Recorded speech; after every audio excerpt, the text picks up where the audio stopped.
Hola, bienvenidos a un nuevo episodio de su podcast de confianza, Voces de Papel. Yo soy Jimena. Y yo soy Pablo.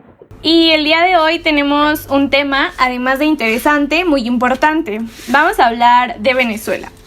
Y sí, sabemos que aquí en México todos somos expertos en Venezuela. Es más, ya mero somos Venezuela del Norte, pero nos vamos a arriesgar a aventarnos este tema.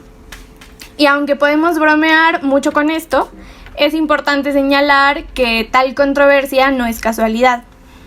Los medios de comunicación a nivel internacional han emprendido una campaña de desprestigio mediático en contra del proceso revolucionario que impulsó Chávez. Todo esto con intereses económicos de por medio. Y para poder entender por qué se empezó esta campaña a tal magnitud, creemos que es necesario entender todo el proceso. Para esto tenemos el día de hoy a dos invitados, Alberto Andrés Luna y Yetiani Romero. Beto es estudiante de la licenciatura en Estudios Latinoamericanos y Yetiani es egresado de esta misma licenciatura, porque sí, en Filos también nos titulamos. Y su tema de tesis fue Civiles y Militares en la Revolución Bolivariana. Ambos son becarios en el Observatorio Latinoamericano de Geopolítica, y Beto ha realizado trabajos como fotógrafo callejero y en su formación profesional se ha inspirado en este sueño guajiro que tenemos los latinoamericanistas sobre la transdisciplina. Pero voy a dejar que ellos dos nos cuenten un poquito más sobre su trayectoria e intereses de investigación y trabajo. Buenas tardes. Pues yo soy Alberto Andrés. Yo estudio también la licenciatura actualmente en lo que sería equivalente al 10º semestre. O sea, son 9 originalmente en la carrera, pero pues me llevo uno de más. Entré a la carrera justo por las facilidades de observar como de un espectro amplio toda la cuestión de la realidad que te da este bello colegio, que pues la transdisciplina, que es, como decía Jimena, nuestro sueño guajiro, pues ese anhelo que tanto tenemos, pues, o sea, tratar de entender desde como el entendimiento sociopolítico, el entendimiento estético, el entendimiento cultural, desde una visión geopolítica. Pues bueno, distintas compañeras y compañeros del colegio pues se dedican a temas tan variados, y pues bueno, para mi caso yo he tratado de enfocarme hacia estudios estéticos y estudios geopolíticos, que considero que no están nada desvinculados uno de la otra, sino que más bien son esferas ambas de un espectro amplio que es la dominación, pues como siendo simplistas en esta visión un poco errónea del marxismo, de estructura y superestructura, que pues en verdad son cuestiones muchísimo más amplias. Pues a final de cuentas serían como esa dualidad de entendimientos a las que me gustaría acercarme a través de estas dos disciplinas, tanto la construcción de los imaginarios, que a final de cuentas hacen la geopolítica de la realidad, pues que me interesa específicamente su construcción a través del cine, de su construcción que pues a final de cuentas la entiendo como un gran metatexto que hoy en el mundo posmoderno que habitamos da las posibilidades de acercarnos a cómo la gran industria cultural imagina y refiere de la propia realidad. Me llamo Yetiani, me acabo de titular este año de Estudios Latinoamericanos. Yo estoy interesado en Venezuela, me comencé a interesar pues muy desde el inicio de la carrera, porque, bueno, a partir de las clases, por lo poco que se veía, y también justamente porque me di cuenta que en las clases de latinoamericanos no se aborda tanto casos específicos y en especial el de Venezuela. Y entonces todo lo que nos llegaba de Venezuela de información es de los medios de comunicación, que de pronto ya viene transgiversado, ¿no? Y entonces a partir de ahí empecé a desarrollar mi tema de investigación, que pues ya concluí después de algunos años. Y bueno, por otra parte me empecé a acercar al Observatorio de Geopolítica, y bueno, desde ahí también pude ampliar mi investigación en Venezuela y también abordar otros temas, ¿no? Como la guerra o los mecanismos de la guerra, ¿no? Va, pues muchas gracias, bienvenidos a los dos, qué bueno que nos pudieron acompañar, la verdad es que a mí me emociona mucho, igual que a Yetiani, el tema desde que entré a la carrera, quizá un poco antes, y mi acercamiento igual más bien ha sido una cosa a partir de mi militancia política, los acercamientos que tuvo el grupo político al que yo pertenecí desde la preparatoria, y pues siempre estuvimos un poco al pendiente de ese proceso organizativo, popular, político, y pues estuvimos tratando de apoyarlo lo más que pudimos. Ahí empezamos a abrirnos como mucho paso en el sentido de poder entender qué es lo que estaba pasando a nivel nacional y a nivel internacional del mismo país. Y bueno, ya para poder entrarnos un poco a esto, igual voy a advertirles de una vez y a pedir disculpas si me emociono demasiado, porque es un tema que me apasiona muchísimo y que de verdad hay muchas cosas que me enojan muchísimo de lo que está pasando, ¿no? La intervención política de estados externos, etcétera, ¿no? Entonces, bueno, ya para entrarle directo, esta vez no vamos a empezar por el principio, sino vamos a empezar con unos antecedentes que creemos son fundamentales para poder entender. Nos vamos a 1950, la década de los 50, hay una dictadura en Venezuela y termina más o menos en 1958, pero esta dictadura no fue un paso a la democracia como todos nos hubiera gustado que pasara, como muchas partes de América Latina. Al finalizar una dictadura no hay un paso de la democracia y la participación política popular en la estructura de gobierno, ¿no? Sino es una cosa muy particular, porque a la hora de las movilizaciones, pues el pueblo estaba en las calles enardecidas por la rabia que le generaba los crímenes de lesa humanidad que llevaban a cabo la misma dictadura.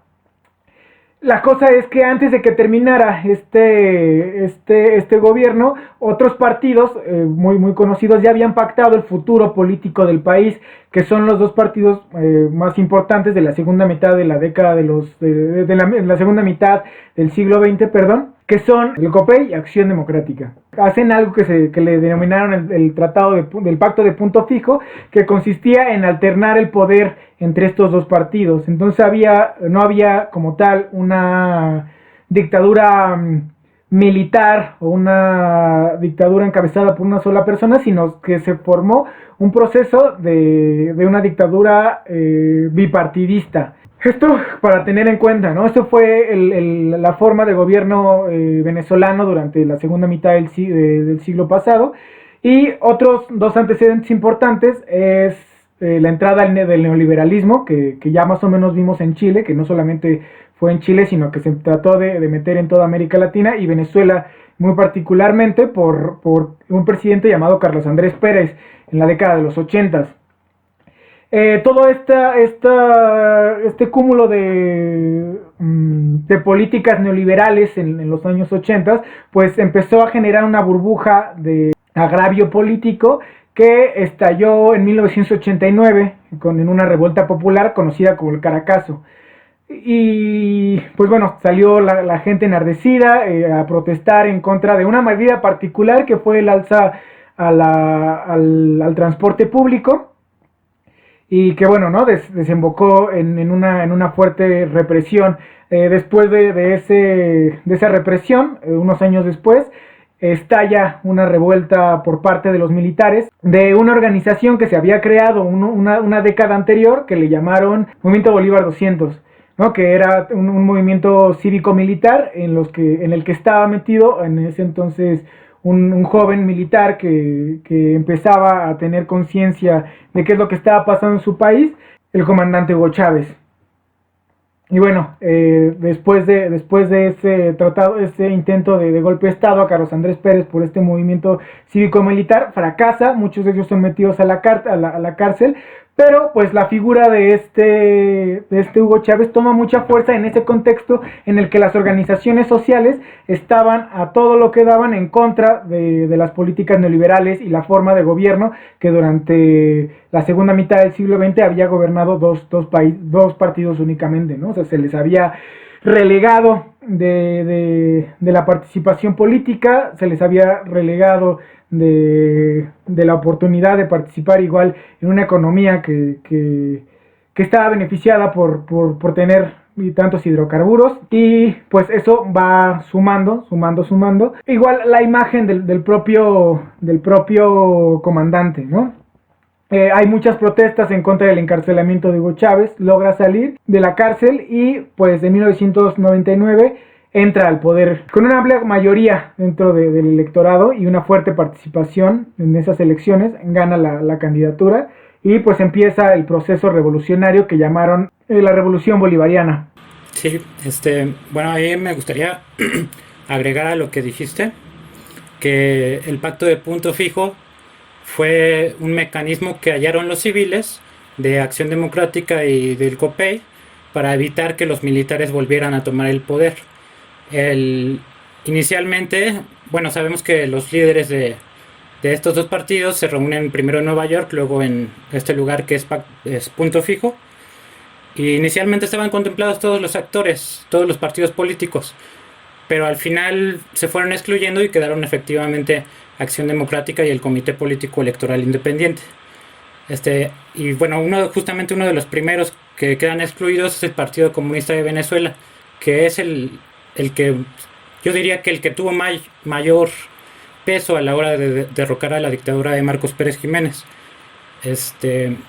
Y bueno, efectivamente el modelo bipartidista que se instala en Venezuela efectivamente limita los canales de participación ciudadana, y eso es en parte a lo que lleva al degradamiento del sistema político, que se expresó en el 89 con el Caracazo, pero que era una crisis multidimensional en el nivel político, económico, social, etcétera. Y bueno, nada más precisar que Hugo Chávez era teniente coronel, pero también la importancia del golpe de estado del 92, que a pesar de que muchos actores de la izquierda latinoamericana en ese momento lo vieron muy mal porque se trataba de un golpe militar, en Venezuela se vio de manera relativamente buena porque Hugo Chávez asumió responsabilidades. Al momento de rendirse, él dice: asumo la responsabilidad y ríndanse todos los que están manteniendo sus posiciones militares.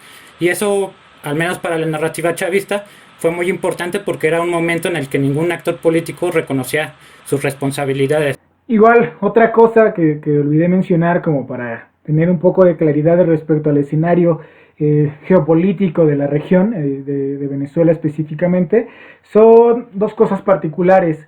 Una, que ya creo que es bastante sabido, no es ningún secreto, que es el país con las reservas más grandes del mundo de petróleo.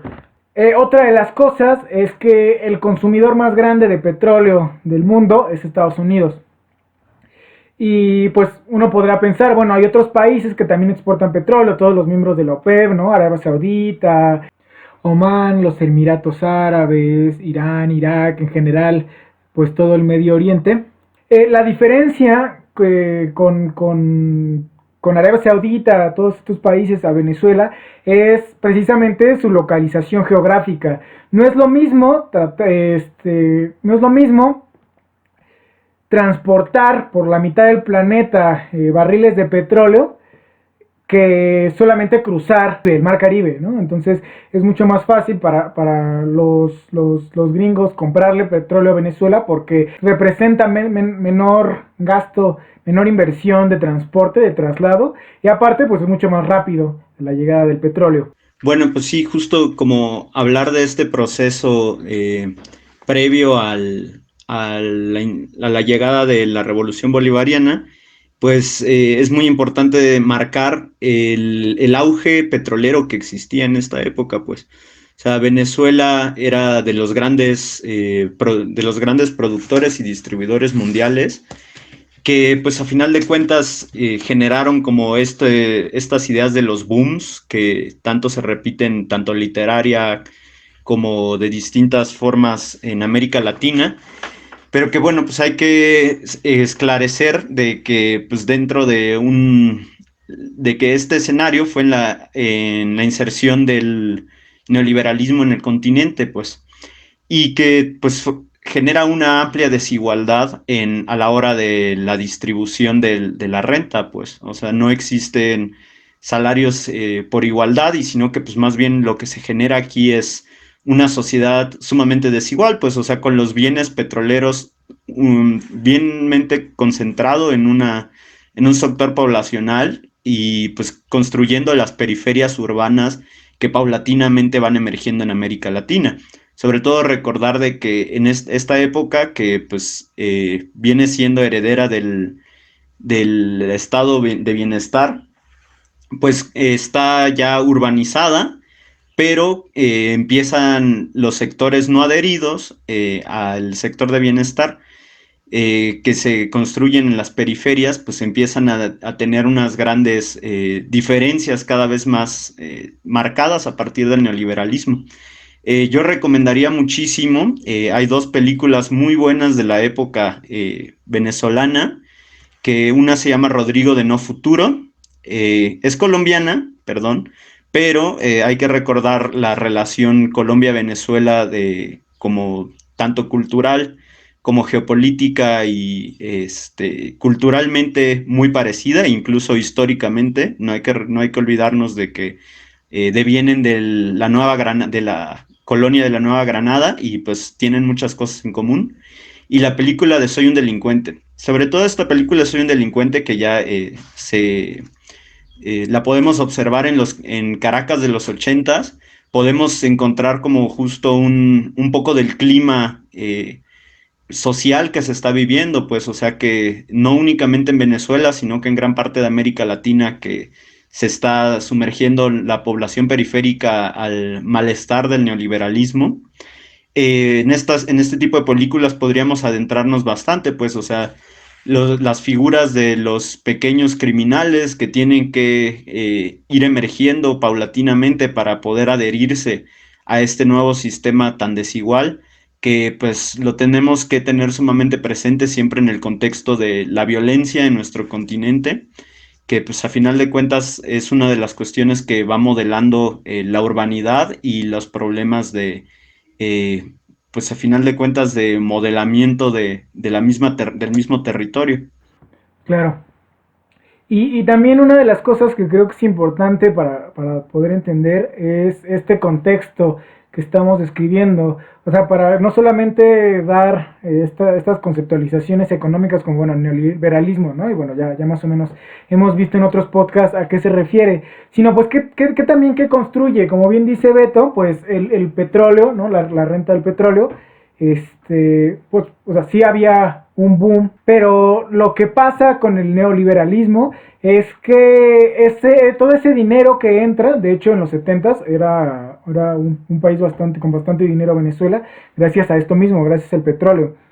Pero el problema después, todo ese dinero que entra no se distribuye, sino se le queda en una pequeña esfera de la sociedad. Entonces, ¿en qué contexto, o sea, o por qué estamos pensando que el plan de gobierno de Hugo Chávez empezaba a vislumbrarse con esperanzas por parte de la misma gente, ¿no? Entonces, pues hay que entender el contexto en el contexto económico en el que se encontraba Venezuela. Estamos hablando que los niveles de pobreza rebasaban el 60%. El barril de petróleo, por mucho que exportaran, estaba a un nivel bastante barato. Y pues estaban empezando las privatizaciones propias del mismo sistema neoliberal. Ya había un nivel de analfabetismo muy grande. De la educación básica llegaba a muy pocas personas, la educación universitaria peor, había un alto nivel de desempleo, alto nivel de gente sin vivienda,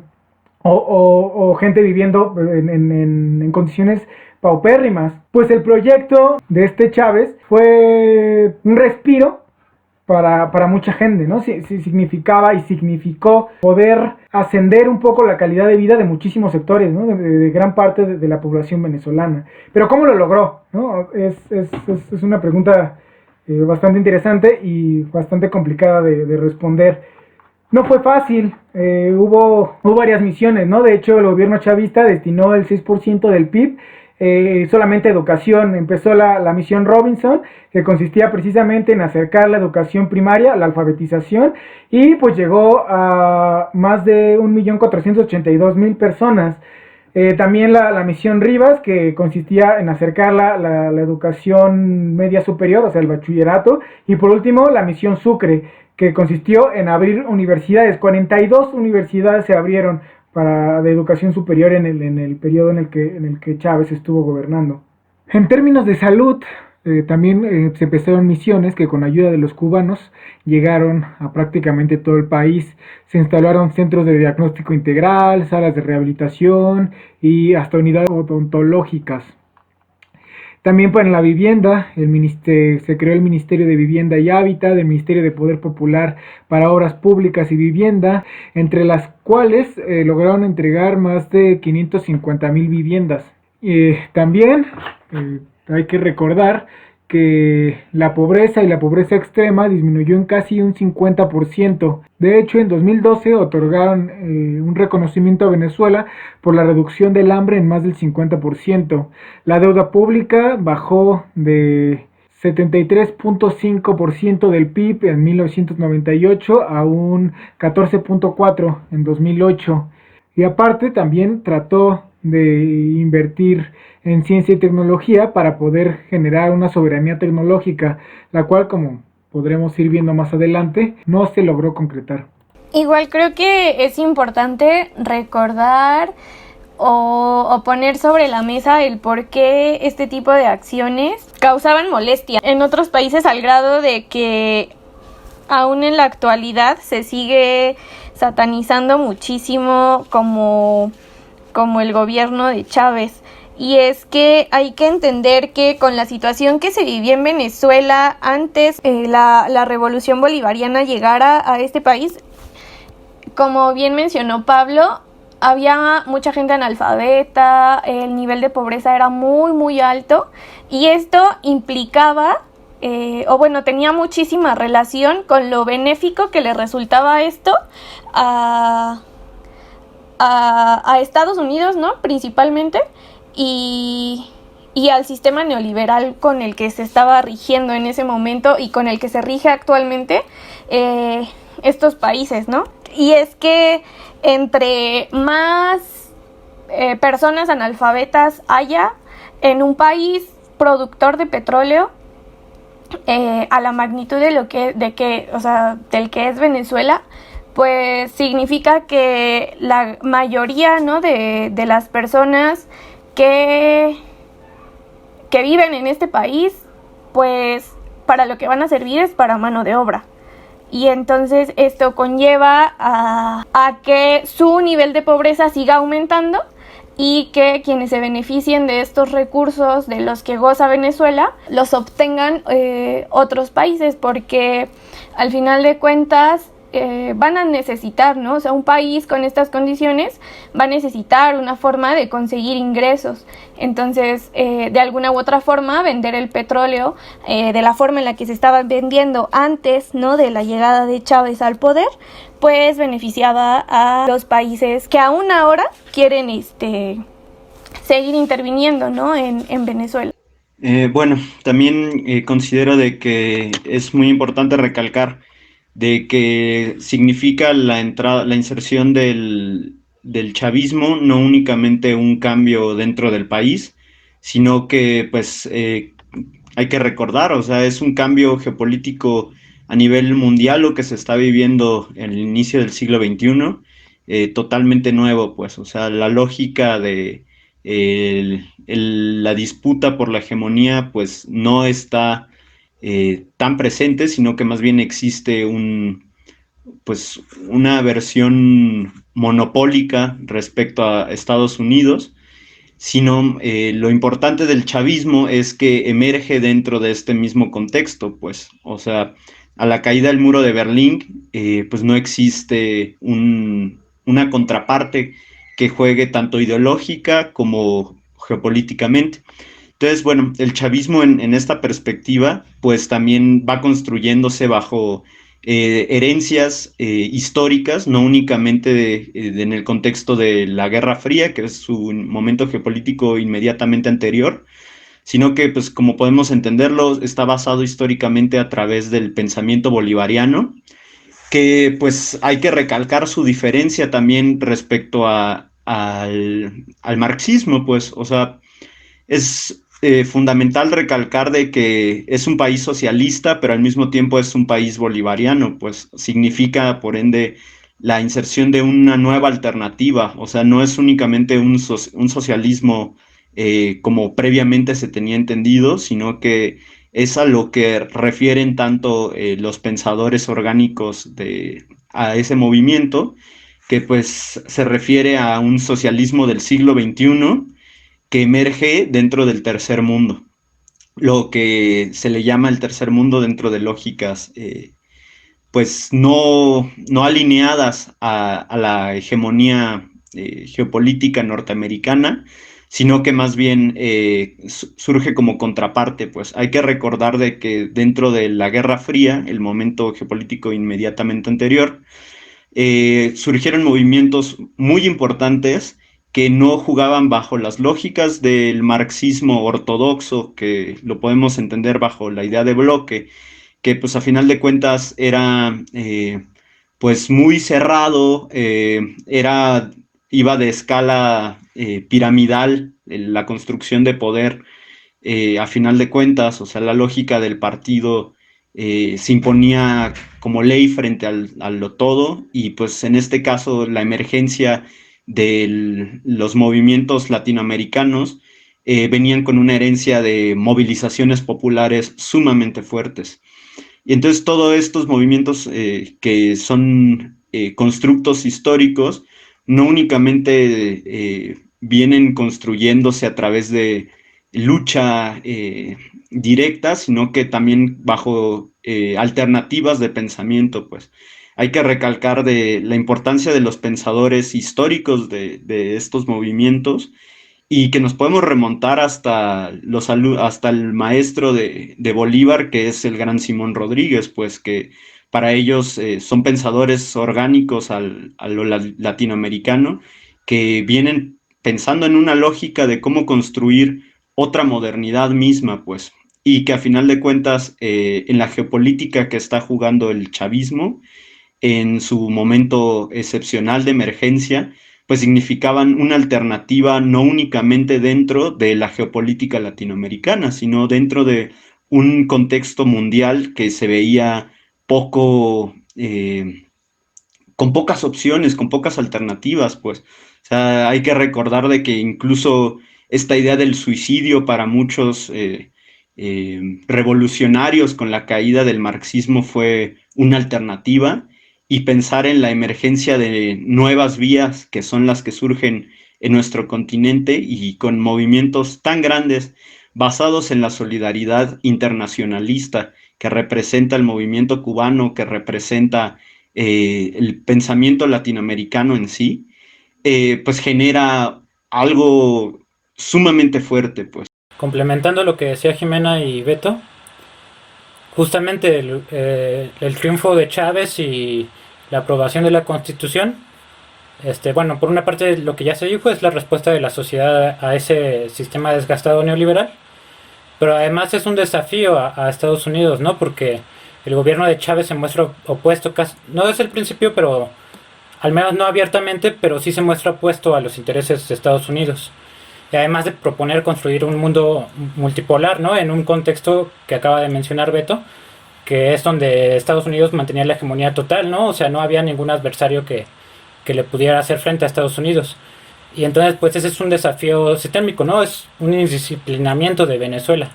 O sea, sus propuestas de buscar alternativas al neoliberalismo, más después, a partir de 2005, con la idea de ingresar al socialismo, pues sí es un desafío a Estados Unidos, porque además es en su zona de influencia, ¿no? Y pues justo, ¿no? O sea, la arremetida en la que se encuentra Venezuela, o el escenario que hay de guerra contra Venezuela, pues viene de ahí, ¿no? Ese es como el principal motivo para llevar a cabo una guerra, además, claro, de las riquezas estratégicas, ¿no? ¿Cómo logran conseguir pues todas estas victorias sociales, económicas, políticas hacia por parte y del pueblo venezolano? Pues tiene que ver en gran medida por entender que era lo que antes de Chávez ponía traba a que todos los sectores gozaran de estos derechos, ¿no? El derecho a la educación, a la vivienda, a la salud, etcétera. Pues precisamente porque gran parte de la economía, no solamente de Venezuela, sino regional en general, estaba destinada a fortalecer y favorecer los intereses de un imperialismo estadounidense, y que en los discursos de Chávez siempre estaba presente como recalcar, ¿no? O sea, es importante hablar de la parte socialista, de que como bien menciona Yetiani a partir del 2005, pero antes de que se autodenominaran a sí mismos socialistas, eran antiimperialistas, ¿no? O sea, cuando llega en 1999 al poder, Chávez pues trae una línea completamente entendida y dispuesta a dejar de ceder toda esa generación de riqueza solamente en beneficio de los intereses norteamericanos. Una de las cosas que tanto se le puede aplaudir a este Chávez, y no solamente a Chávez, sino en general al proceso bolivariano, o sea, entendiendo a este proceso no solamente como Chávez, sino todo lo que está detrás de él, ¿no? Porque no solamente hablemos del gobierno, sino todo el movimiento social, esas masas que estuvieron, o sea, que votaron por él y que lo estuvieron apoyando. Y no solamente un apoyo electoral de ir y meter un voto a la casilla, sino un apoyo físico real, militante. O sea, todos recordamos que cuando en 2002 se da este golpe de Estado que prácticamente se consolidó, que sacó a Chávez del Palacio Nacional y que los militares dan el golpe, ¿no? Y que de hecho el presidente de Fedecámaras, de la Federación de Comercios, de Cámaras de Comercio venezolanas, su presidente toma el poder, pues al día siguiente pues ya estaba todo este apoyo popular saliendo a defender, sí, a Chávez en gran medida, pero no solamente, sino al proceso, lo que significaba. Y de hecho hay videos donde señoras salen a decir, yo voté por Chávez y yo quiero que termine Chávez. Entonces, pues habla precisamente de lo que representó este proceso como una forma de dignificar, no solo en términos económicos, sino también en términos sociales, ¿no? O sea, aquí en Venezuela primero están los venezolanos antes que los intereses norteamericanos. Bueno, yo a lo que estás mencionando, pues también quisiera hacer referencia a su carácter internacionalista, que no únicamente es un interés nacional, sino que pues más bien es una alianza de los pueblos en resistencia, los pueblos en oposición a cualquier forma monopólica de las relaciones internacionales y de la hegemonía en sí, y pues que se puede ver representada en muchas formas de solidaridad política y de distintas formas de llevar a cabo la economía, que pues a mí me llama muchísimo la atención la relación que existe con diversos países, pues, y que no únicamente se podría decir que realizan una economía tradicional, pues, o sea, de intercambio a través de divisas, sino que pues más bien es una diversificación de las formas de colaboración y que al mismo tiempo va en oposición no únicamente a los intereses norteamericanos, tanto por idea de relación-beneficio, sino también por una idea de oposición en sentidos abstractos del valor, que sería una oposición muy real al capitalismo, pues, que a mí me llaman la atención los acuerdos realizados con la nación aliada de Cuba, pues todas las alianzas que surgen a partir del surgimiento del ALBA como un gran movimiento de entendimiento entre los países latinoamericanos, pero principalmente estos acuerdos de intercambios de petróleo por salud, de petróleo por educación, se me hacen de esos ejemplos bárbaros, pues, o sea, de cómo se está construyendo, pues, realmente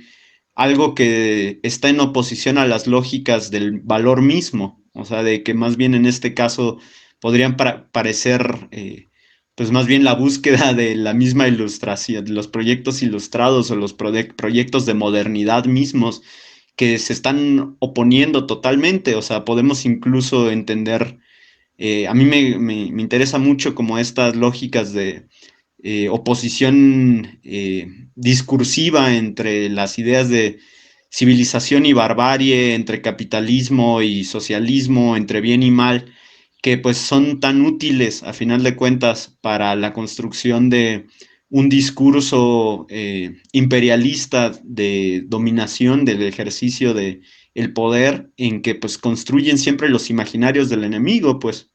Entonces, pues en este caso, pues el mismo eh, pensamiento bolivariano, como dentro de sus lógicas populares, está tratando de romper esas mismas lógicas, pues a través de proyectos culturales, proyectos, pues me encantaría pensar que civilizatorios en algún momento, pues, este, que rompan estas mismas lógicas, pues. O sea, al mismo tiempo que sí encuentran muy marcada la figura de mal dentro del imperialismo norteamericano, pero al mismo tiempo también encuentran otras formas, pues encuentran formas tan distintas de poder colaborar con lo popular, de colaborar de formas internacionalistas. Bueno, y respecto a esto que viene mencionando, pues que también se han venido perdiendo, ¿no? O sea, en este proceso que tuvieran mucho éxito en un principio, ¿no? Eran muy prometedores. El ALBA, por ejemplo, ¿no? Que fue impulsada por Venezuela, pero o otras iniciativas como la UNASUR, que ahora ya han tumbado, ¿no? Con este regreso a políticas conservadoras de la mayoría de los países. Y bueno, otra cosa que me gustaría mencionar es el proceso que hay al interior de las Fuerzas Armadas, ¿no? De la Fuerza Armada Nacional, que, que implica todo un cambio institucional, ¿no? Una reorganización institucional, y eso permite en gran parte el mantenimiento o la defensa de la revolución bolivariana, ¿no? Porque, bueno, por ejemplo, con esto que mencionaba Pablo sobre el golpe de Estado del 2002, pues claro, mucho del fracaso de ese golpe de Estado fue el apoyo popular, pero también porque una parte o la mayor parte de la Fuerza Armada se apegó a la institucionalidad y no permitieron el golpe, ¿no? O sea, fueron finalmente los militares los que retoman el Palacio de Miraflores y los que retornan a Chávez, ¿no? Entonces creo que ese es un proceso muy importante que no tuvieron, por ejemplo, otros gobiernos, ¿no? Como el de Bolivia, que ahora tuvo un golpe de Estado, o el de Ecuador. Sí, creo que eso es muy importante también traerlo al presente, incluso que lo hemos visto muy en las últimas fechas, con este intento de invasión que fue la operación Gadeón, de incursión este, de contratistas militares entrenados en las fuerzas especiales norteamericanas, que a final de cuentas no únicamente fueron combatidas por el ejército específicamente como institución, sino por, me corregirás, Yetiani, por la enunciación, por la forma en que se les llama, a las fuerzas populares, que a final de cuentas es la alianza cívico-militar, que pues, es la misma población que se convierte en una mismo apoyo dentro del poder bolivariano, que pues a final de cuentas significa la hegemonía misma de un poder popular estatal. Sí, y también sobre, ya que estamos hablando sobre el ejército, una de las cosas tan importantes que hizo Chávez en torno al ejército y al imperialismo norteamericano es poner fin a uno de estos tratados que se firmaron desde los años 50, que ahora no recuerdo el nombre, igual ahorita Yetiani se acuerda y me dice cuál es, que consistía en un acuerdo entre Estados Unidos y diversos gobiernos latinoamericanos de intercambio militar. Consistía en que Estados Unidos mandaba a unidades a entrenar a soldados venezolanos y al mismo tiempo Venezuela mandaba a generales a formarse en Estados Unidos. Pero no solamente se trata de un entrenamiento militar, no un entrenamiento bélico, sino también un adoctrinamiento muy importante que ellos traían y reproducían dentro del mismo aparato, ¿no? De la misma institución. Y bueno, de ese tipo de instituciones no solamente es la única, ¿no? O sea, como este tratado, sino pues está la Escuela de las Américas también. Ese centro militar norteamericano fundado en Panamá con el pretexto de seguridad hemisférica que se ha encargado de entrenar a muchísimos militares latinoamericanas en tácticas que sin ninguna duda podríamos considerar como crímenes de lesa humanidad. Por otro lado, Chávez fue aprendiendo mucho dentro del mismo proceso y se dio cuenta la necesidad de empezar a generar unas milicias que defendieran también el proceso revolucionario y que no dependiera solamente de la institución militar ya existente, y por eso pues optó por el adiestramiento militar del que así lo quisiera, y es fundamental este factor de la no obligatoriedad, porque pues, de hecho por otro lado Chávez prohibió el servicio militar obligatorio, que muchas veces devenía en el reclutamiento forzado, y que fuera completamente voluntario el adiestramiento dentro de las milicias era fundamental, puesto que permitía que estuvieran seguros que las personas que ingresaran a él fuera precisamente para defender el proceso. En gran medida,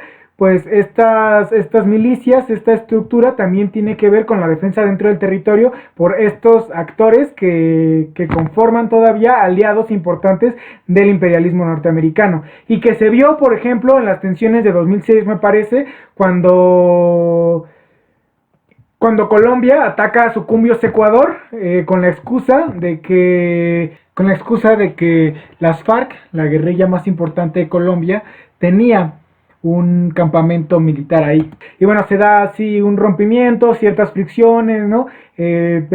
Bolivia y Venezuela saltan para tratar de ayudar a Ecuador. O sea, hay una tensión política ahí muy, muy importante, y que el factor de las milicias pues tuvo un papel fundamental, aunque no lo parezca.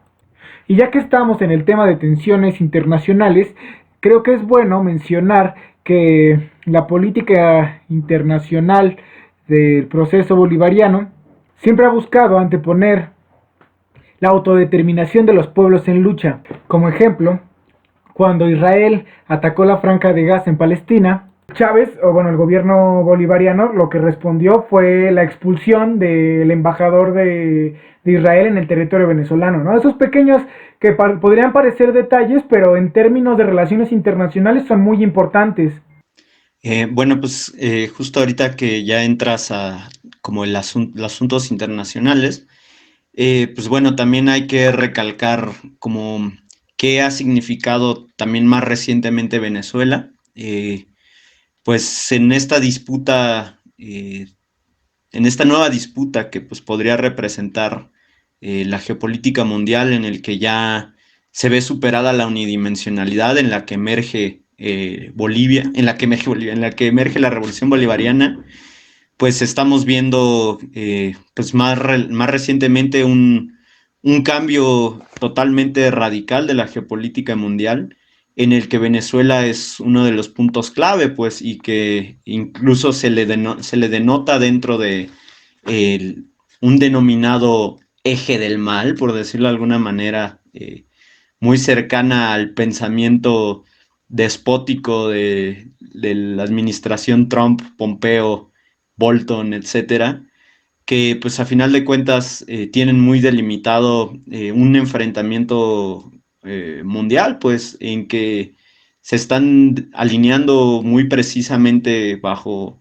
lógicas muy de Guerra Fría, podría aparentar, ¿no? O sea, como ciertos bloques de formas, tal vez y pues siguiendo el pensamiento de Wallenstein, como distintos capitalismos, no tal vez alternativas, pese a que China misma se denote como comunista, pero pues a final de cuentas en práctica podemos ver una forma muy esencialista de capitalismo, pues. O sea, habría que entenderlo bajo sus lógicas milenaristas, cómo buscan conseguir el comunismo, pero al presente pues es una forma muy racional del capitalismo, pero que pues a final de cuentas Venezuela está dentro de esta misma competencia, pues, o sea, una de las cosas claves por las cuales la revolución bolivariana no ha podido ser derrotada es por las relaciones comerciales y militares tan importantes que ha logrado establecer Venezuela, pues. O sea, hay que recordar de que incluso ha tenido ejercicios militares con Rusia, de que es el lugar con más inversiones chinas en toda América Latina. Me parece que tiene el 40% de las inversiones del país asiático en toda la región, que pues no hay que demeritarlo, que pues es realmente como bajo estas mismas lógicas del Belt and Road chino, de pues las iniciativas del soft power chino, podemos verlo realmente teniendo un papel esencial. Asimismo, pues lo vimos apenas hace un mes con la forma de intercambio realizada con el mismo Irán. O sea, Irán como uno de los países más atacados por la administración, no únicamente Trump, sino ya de largo tiempo por una visión imperialista, que pues a final de cuentas encuentra afinidades efectivas con la nación venezolana y realizando intercambios de formas igual, no financieras, porque pues a final de cuentas recalcar que las finanzas tienen dinámicas dentro del mismo monopolio del valor dólar, sino que más bien en este caso logran hacer comercio a través de oro por petróleo y lograrse brincar todas las posibilidades de sanción. Asimismo, también hay que recordar de que Venezuela es aliado comercial de petróleo con Turquía, que pues Turquía no hay que demeritarlo tampoco, que es un país con mucha potencia geoestratégica, su posicionamiento en el mar Mediterráneo y sus intenciones militares, pues no dejan de tener un gran peso, pues. Y pues Venezuela, a final de cuentas, tiene este respaldo internacional que ha impedido de que una simple invasión, como podría haber sucedido como en el caso de Panamá o en el caso de Granada, que son las intervenciones explícitamente militares más cercanas que tenemos en el continente, pues no han sucedido, porque realmente es un país que juega dentro de la geopolítica mundial. O sea, Venezuela no es un país cualquiera dentro del escenario, sino que es un país estratégico y que tiene estrategia. Y pues eso hay que recalcarlo rotundamente, que pues pese a todo lo que existe de formas de guerra, en el espectro completo de la guerra que se le juega a este país, no han logrado derrumbar a la revolución bolivariana por completo. Quería regresar y mencionar que parte, ¿no?, del apoyo popular, ¿no?, por decirlo de alguna forma, que tuvo Chávez, radicaba también en que él incluyó una ley, ¿no?, dentro de la nueva constitución, ¿no?, que se armó, en donde él se decretaba, ¿no?, que los idiomas indígenas que se hablaran en Venezuela iban a ser oficiales, ¿no? O sea, iban a ser caracterizados y nombrados como idiomas oficiales en los lugares en donde se hablaran. Y esto conllevó a muchas cosas, ¿no? No solamente a que se pudiera o no hablar cierto idioma, sino que creo que es muy importante comprender que el hecho de que una persona pueda hablar su lengua materna y que además pueda ser reconocido o reconocida esa lengua o ese idioma como parte, ¿no?, de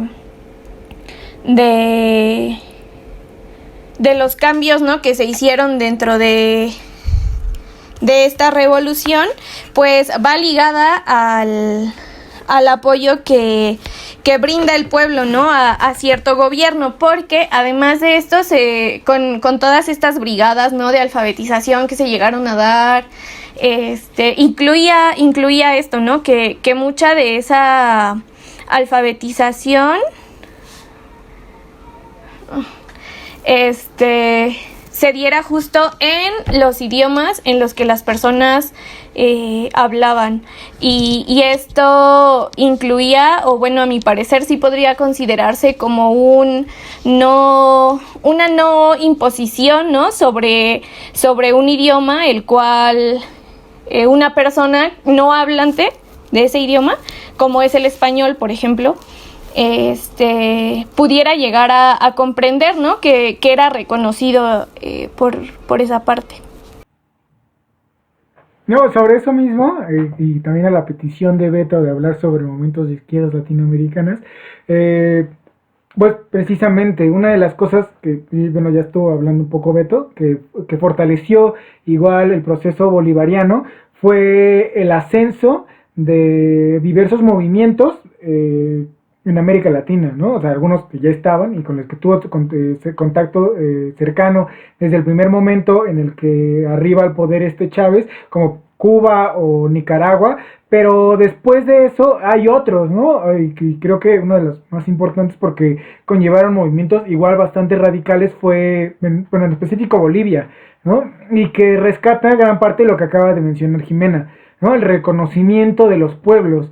Es la primera constitución en el mundo que se declara a sí misma como un estado plurinacional, y que también tiene que ver, como de lo que está hablando Beto constantemente, acerca de este rompimiento con la modernidad occidental que tanto nos ha vendido esta idea de Estado-nación, ¿no? A cada nación pertenece un estado particular, y sobre esa idea pues se basan todos los nacionalismos de todo el mundo, y nos vamos dando cuenta que tanto aquí como en otras partes del mundo, pues eso no es tan real, y genera muchísimos conflictos, ¿no? O sea, esta sobreposición de distintos pueblos aglomerados en una sola lógica llamado Estado, pues conlleva problemáticas entre ellas, ¿no? Y pues tenemos el ejemplo de España, ¿no? El perfecto ejemplo de España, cómo el País Vasco se quiere independizar, cómo los catalanes igual no están de acuerdo con la forma en la que se lleva el país, y como ese hay muchísimos ejemplos, ¿no? O sea, cómo se invisibilizan otros pueblos al interior del mismo territorio, y Bolivia, por ejemplo, trata de no hacer eso, ¿no? Trata de reconocer esa diversidad. Lo mismo pasa con Ecuador, y que pretenden precisamente enfocar más o menos sus instituciones al entendido que no solamente están gobernando una sola lógica, ¿no?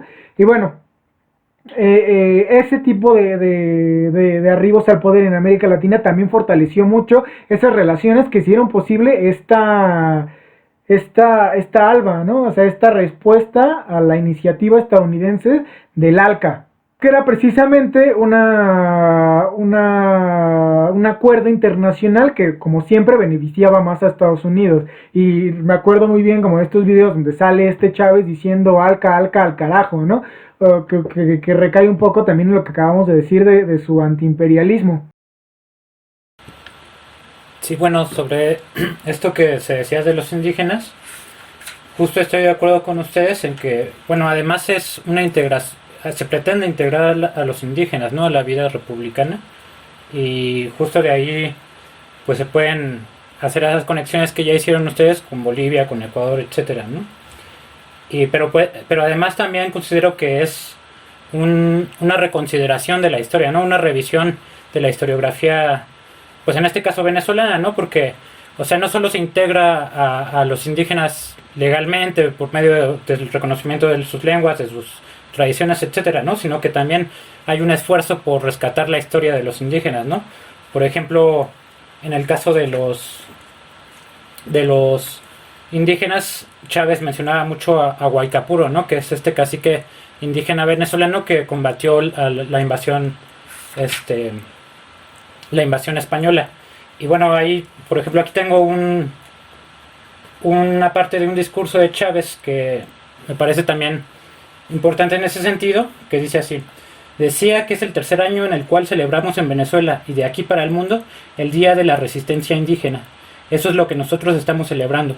Estamos conmemorando como concepto, como búsqueda, como consigna.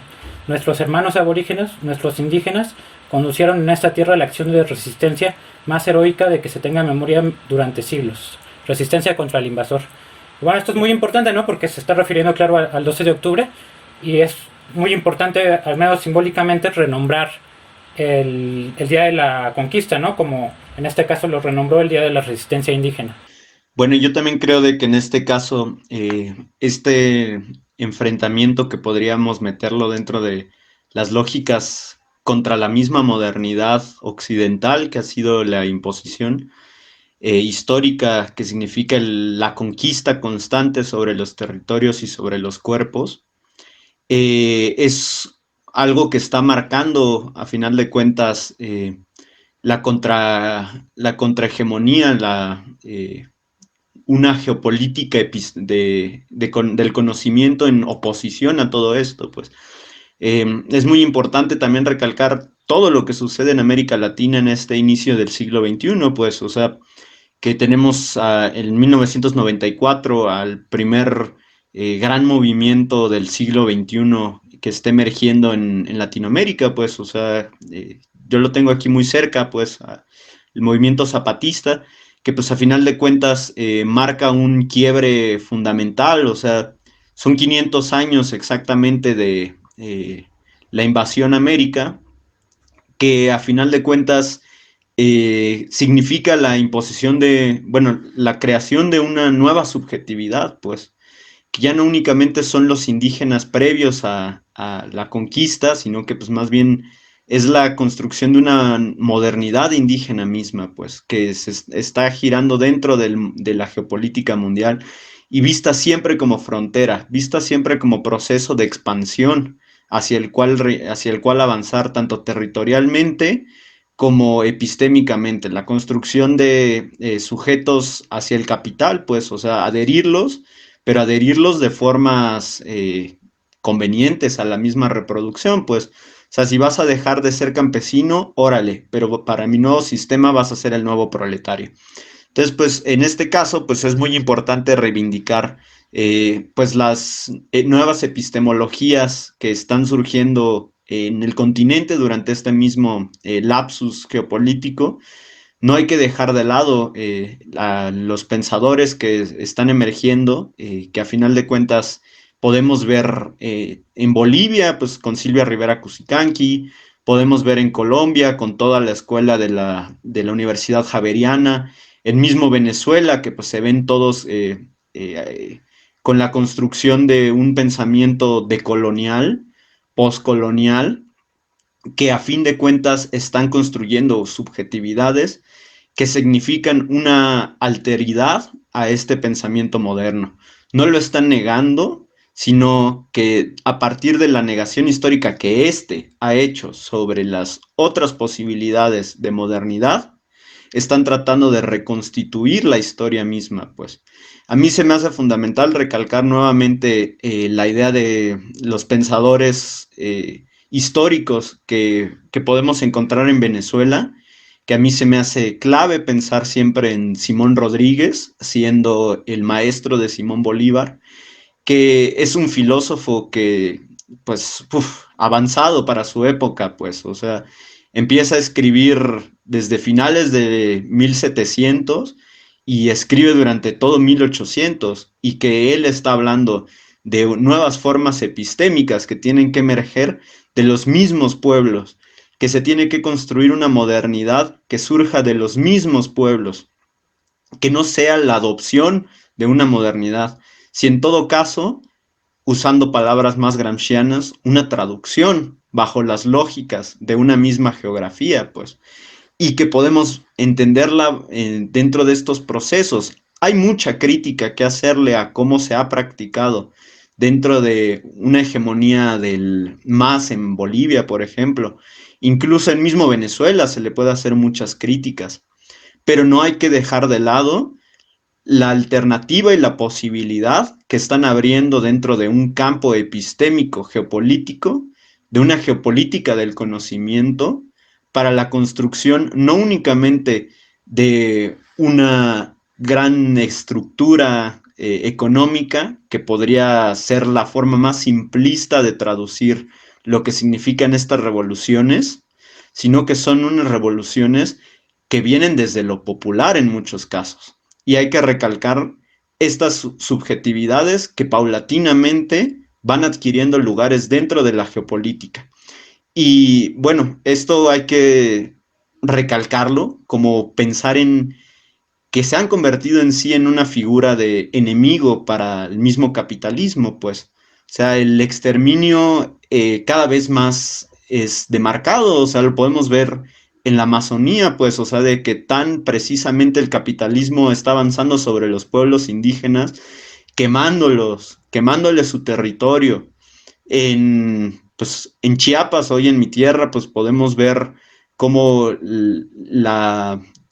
pues la geopolítica del narcotráfico está avanzando paulatinamente hacia los pueblos indígenas mismos, para adherirlos dentro de su máquina de guerra, para hacerlos una misma víctima de esta misma cultura de la violencia que tanto domina nuestro sistema, bueno, nuestro no, de ellos, su sistema capital, pues, y que pues el sistema bolivariano a final de cuentas, como una geopolítica que quiere construir una alteridad, tiene dentro de sí también esta misma, pues podría adherir a esta lectura, que a final de cuentas para mí sería la forma en que podría ser más contraoposición hacia el sistema capitalista.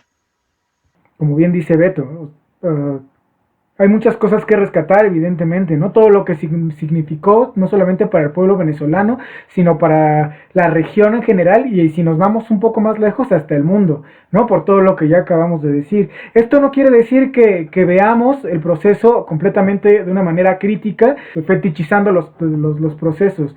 Entender que estos procesos son perfectibles, como todo, y que también es importantísimo hacer crítica en torno a querer seguir fortaleciendo, respetando su proceso, y también entendido que la crítica no se hace solamente porque estemos en contra, ¿no? Sino también podemos hacer una crítica constructiva para tratar de profundizar el proceso. ¿Cómo creemos nosotros que se puede hacer mejor? ¿Cómo nosotros creemos que se puede hacer de diferente forma en otros contextos, etcétera, ¿no?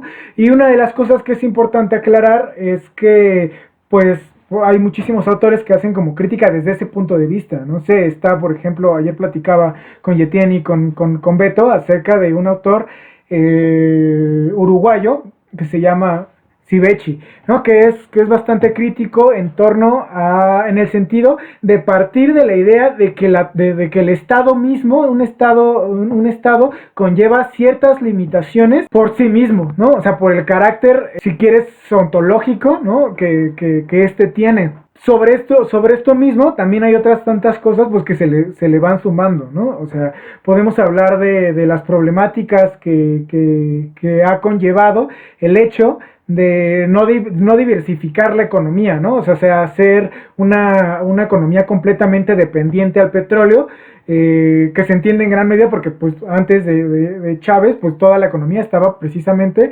ligada a la exportación, ¿no? A la exportación de petróleo, y se creó una dependencia porque a la hora de importarlo, a la hora del consumo, pues todo era importación, todos los bienes, medicamentos, alimentos. O sea, la economía estaba basada en el consumo de productos, pues más del 80% eran cosas importadas. Y eso funcionaba, o sea, se convirtió en una economía de enclave Venezuela, y funciona cuando tienes un petróleo que, de hecho, gracias a Chávez subió muchísimo el petróleo, gracias a la recuperación de la OPEP, que antes del inicio del proceso bolivariano, pues la OPEP no servía para nada.